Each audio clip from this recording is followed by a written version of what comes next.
ये देखिए दोस्तों, ये JBCA वाद संख्या 35/2022, जो कि प्रथम पक्ष में सतीश जायसवाल, द्वितीय पक्ष मेवालाल प्रसाद, जो कि मेरे किराएदार हैं और सुधा ज्वेलर्स नामक किराए की दुकान जो है लेकर वो अपना व्यापार हमारे मार्केट में कर रहे हैं।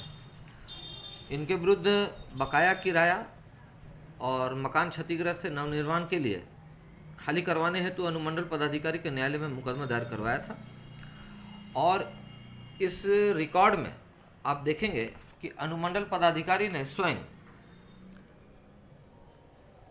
दिनांक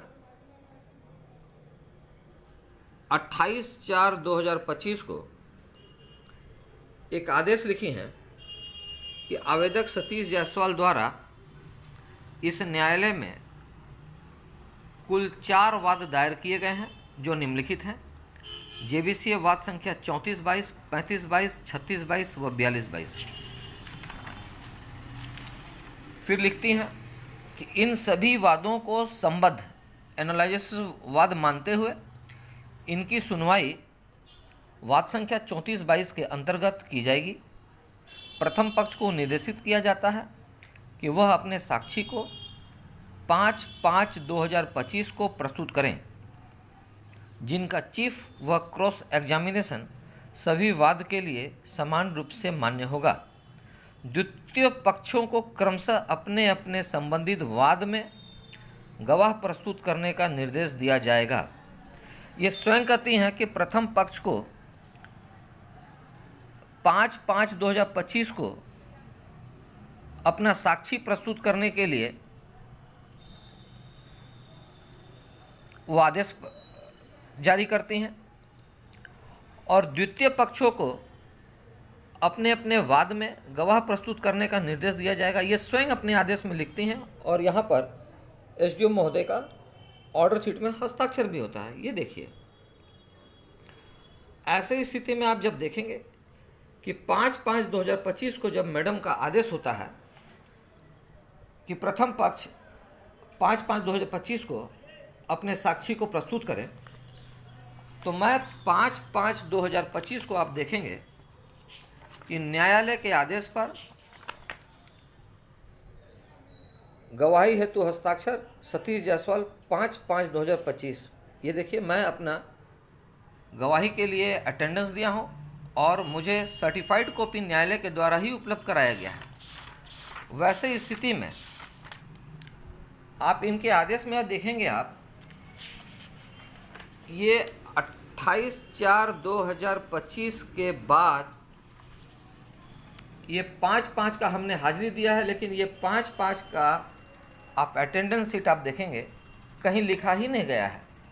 तो आखिर मैंने जो हाजिरी दिया, आप जो मुझे सर्टिफाइड कॉपी दिए, तो 5/5 का ये ऑर्डर शीट में यहाँ पर रिकॉर्ड में क्यों नहीं लिखा गया? और 28/4 के बाद 18/8/2025 के बीच 3.5 महीना के गैपिंग में क्या आपने एक भी सुनवाई नहीं किया?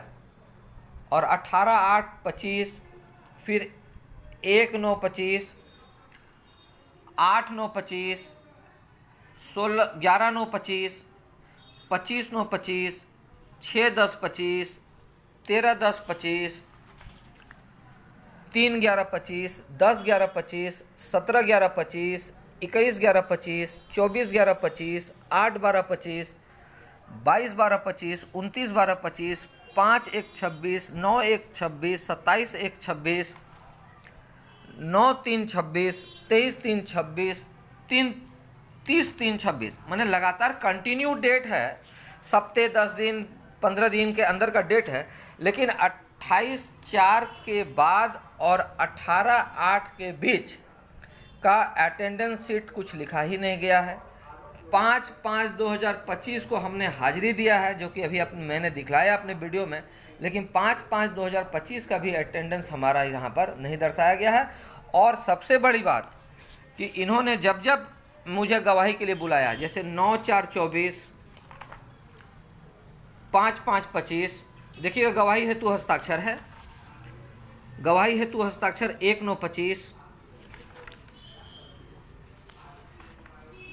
फिर गवाही हेतु हस्ताक्षर 8/12/25, गवाही हेतु हस्ताक्षर 22/12/25, गवाही हेतु हस्ताक्षर 9/1/25, गवाही हेतु हस्ताक्षर 23/3/26, गवाही हेतु हस्ताक्षर 30/3/26। मैं हर डेट में गवाही के लिए न्यायालय में उपस्थित रहा, लेकिन कभी मेरी गवाही नहीं ली गई।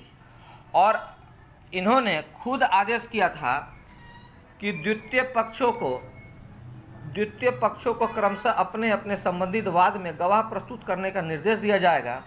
उसके बावजूद भी द्वितीय पक्षों को गवाह प्रस्तुत करने का कहीं आदेश नहीं दिया गया, और कहीं न कहीं विपक्षी को प्रभाव से प्रभावित होकर उसको विशेष लाभ पहुंचाने के लिए 30/3/2026 को put up for final hearing on 13/4/2026 लिख दिया गया। अब आप बताइए कि इसमें ना तो मेरे पक्ष का गवाही लिया गया, मेरी गवाही बंद कर दी गई।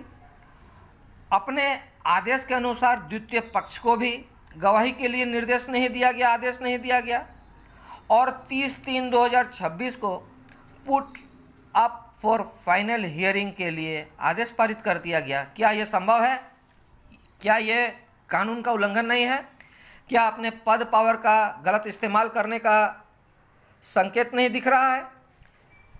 और एक चीज़ और दिखाता हूं कि 9/3/2026 को मैं किसी कारणवश मैं अपने बेटे के फीस जमा करने के लिए रांची गया हुआ था, और उसका हॉस्टल का हस्तांतरण कराना था, उसके लिए मैं रांची गया हुआ था।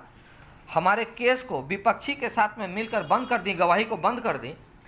मैं आया 14/3/2026 को, आप देखेंगे मैं स्पष्ट रूप से लिखा हूं कि आखिर किस वजह से मैं उपस्थित नहीं हो पाया था 9 तारीख को, मैं कहाँ था। हमारे अधिवक्ता ने किसी भी प्रकार की पैरवी नहीं किए, जिसके वजह से गवाही बंद कर दी गई। हमारे वकील को अच्छे तरीके से जानकारी था कि मैं रांची गया हूं, उसके बावजूद भी उन्होंने अपनी वास्तविकता से अवगत नहीं कराया, नहीं तो मेरा पक्ष रखा और नहीं मेरी तरफ से जो है वकालतन हाजिरी डाला, जिसके वजह से न्यायालय के द्वारा केस बंद कर दी गई, गवाही बंद कर दी गई मेरी। उसके बाद में जब गवाही चालू करने के लिए संविधान कानून के नियमानुसार सीपीसी के आदेश 18 नियम 17 के तहत सीपीसी के धारा 151 के तहत गवाही चालू करने के लिए, जो कि श्रीमान अनुमंडल पदाधिकारी को शक्ति प्रदान किया गया है, उसके लिए मैं आवेदन दिया। अब पूरा विस्तार से लिखा हूँ कि आखिर मैं क्यों नहीं आया था। उसके बावजूद भी आप देखेंगे हमारे इस आवेदन को नज़रअंदाज कर दिया गया, न अलाउ किया न तो रिजेक्ट किया, और द्वितीय पक्ष को लाभ पहुंचाने के लिए डायरेक्ट हियरिंग के लिए आदेश पारित कर दिया गया। उनका भी गवाही नहीं लिया गया। अगर वो गवाही देते तो मैं क्रॉस करके इस न्यायालय में इस वास्तविकता से अवगत करा देता कि सभी किराएदार पिछला 8 से 9 वर्षों का फर्जी किराया का रसीद किस कदर जो है न्यायालय में झूठा बनाकर जमा किए और न्यायालय को गुमराह किए, और हमारा किराया का रकम को हड़पना चाह रहे हैं और मकान को भी हड़पना चाह रहे हैं फर्जी तरीके से। लेकिन न्यायालय के द्वारा मेरा पक्ष को सुनने का प्रयास नहीं किया जा रहा, क्योंकि विपक्षी के प्रभाव से प्रभावित हैं। मैं न्यायालय का सम्मान करता हूं, लेकिन बाध्यता ऐसी है कि मुझे न्यायालय से कहीं भी हमको जो है गिला शिकवा नहीं है, लेकिन न्यायालय में कार्रवाई करने वाले अधिकारी अगर जज ही भ्रष्ट हो जाए, अधिकारी ही जज भ्रष्ट हो जाए, तो वैसे स्थिति में जब न्याय की उम्मीद जब खत्म हो जाएगी, तो मैं अब ऐसा लगता है कि अब हमारे पास में कोई रास्ता नहीं है। मुझे जनता को, प्रशासन को, वरीय अधिकारियों को, वरीय न्यायिक पदाधिकारियों को सोशल मीडिया के माध्यम से बताना उचित होगा।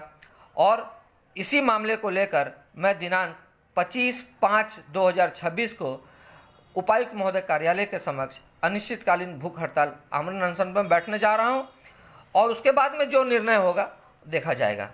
जय हिंद, जय भारत।